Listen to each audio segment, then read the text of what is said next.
directly under the causeway between the Sphinx and the second pyramid. It goes about 100 feet underground. It's carved out of the limestone bedrock. It's the creepiest place I've ever been in my life. It's disturbing.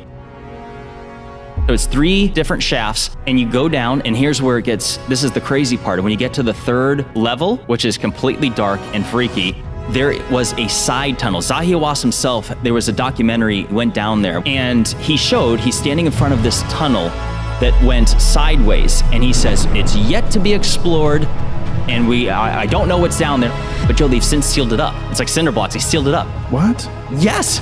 There are things that have gone underground in Egypt that, for whatever reason, Joe, is just off limits to the public.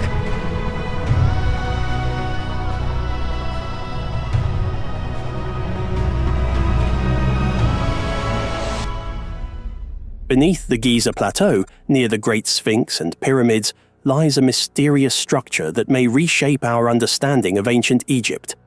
Known as the Osiris Shaft, this subterranean complex challenges conventional timelines. Could it predate the pyramids? And what was its true purpose? Recent discoveries and a groundbreaking dating method have led Egyptologists to rethink what they thought they knew about this ancient civilization. The Osiris Shaft descends 35 meters into the bedrock beneath the causeway leading to the Sphinx. It comprises multiple levels, with the lowest chamber housing a granite sarcophagus surrounded by water. This chamber is sometimes referred to as the Tomb of Osiris. But what exactly was this structure intended for? Its purpose remains shrouded in mystery, with no clear answers in sight. One of the most intriguing aspects of the Osiris Shaft is the unusual material used in one of the sarcophagi. Egyptologists discovered a stone unlike anything previously found in Egypt. How did it end up here, deep in the bedrock?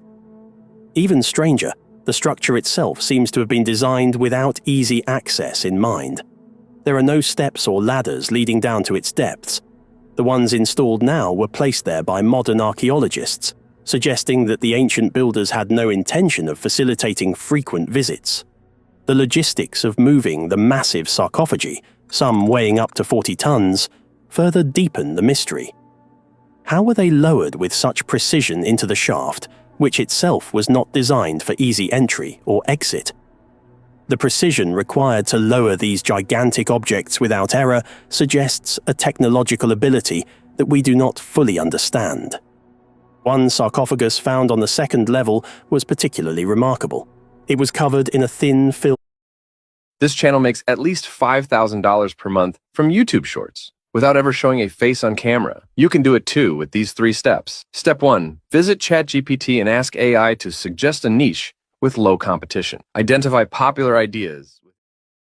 Form of bitumen with a metallic coating beneath it. This metal, containing elements like lead and zinc, is puzzling. Why use a metallic coating inside a sarcophagus? Lead, in particular, raises questions, as it is known today for its use in radiation shielding. Could the ancient Egyptians have been aware of this? Moreover, measurements showed unusually high levels of gamma radiation inside the sarcophagus, further hinting at a function beyond burial. The method used to date one of these sarcophagi, called optical thermoluminescence, measures the last time the stone was exposed to light. The results suggested a date as far back as 3,350 BCE, centuries before the accepted construction dates of the pyramids. This implies that the Osiris Shaft could predate the pyramids and the earliest dynasties of Egypt. What's even more curious is the material of one sarcophagus, dacite, an igneous rock not found anywhere in Egypt. In fact, after consulting with geologists, it was confirmed that there are no significant dacite deposits in Africa large enough to produce a sarcophagus of this size. This means the stone was transported from outside the continent, perhaps from Europe or the Black Sea. The logistics of transporting a 40-ton block of stone across seas and deserts remains a mystery. Why didn't the builders use locally sourced granite or basalt, which would have been far easier to acquire? This discovery challenges long-standing views on ancient Egypt's chronology. The dating method used reveals a time well before the pyramids, offering a glimpse into a distant past. Could the Osiris shaft represent the work of a forgotten civilization, one whose achievements have been lost to time?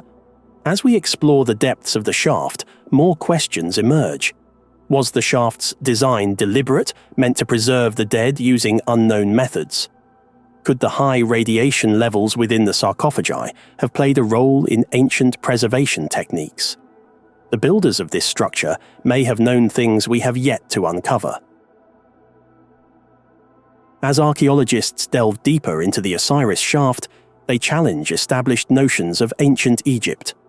On the third and deepest level, a stone island surrounded by water holds yet another granite sarcophagus. This time, the sarcophagus is made of granite, a material more common in Egyptian structures. However, its location deep underground and surrounded by water raises further questions. This sarcophagus dates to around 2370 BCE, placing it in the Old or Middle Kingdom. Interestingly, the design of the third level seems to be a later addition to the shaft, suggesting the site may have been used and modified over centuries. If true, this means the Osiris shaft was considered important long before the time of the pyramids.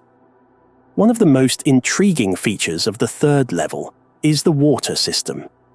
A meticulously shaped canal surrounds the chamber, and the water level appears to be maintained at a precise depth. How did the builders engineer such a system over 100 feet underground? The bedrock in this area is solid, making natural water leaks unlikely. This suggests that the builders tapped into a hidden water source, possibly through an underground channel or spring.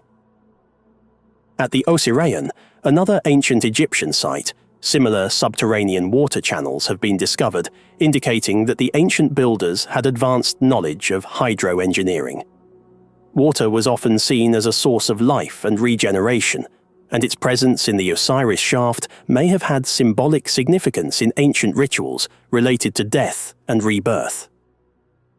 This brings us to the connection between the shaft and Osiris, the Egyptian god of the dead and the underworld.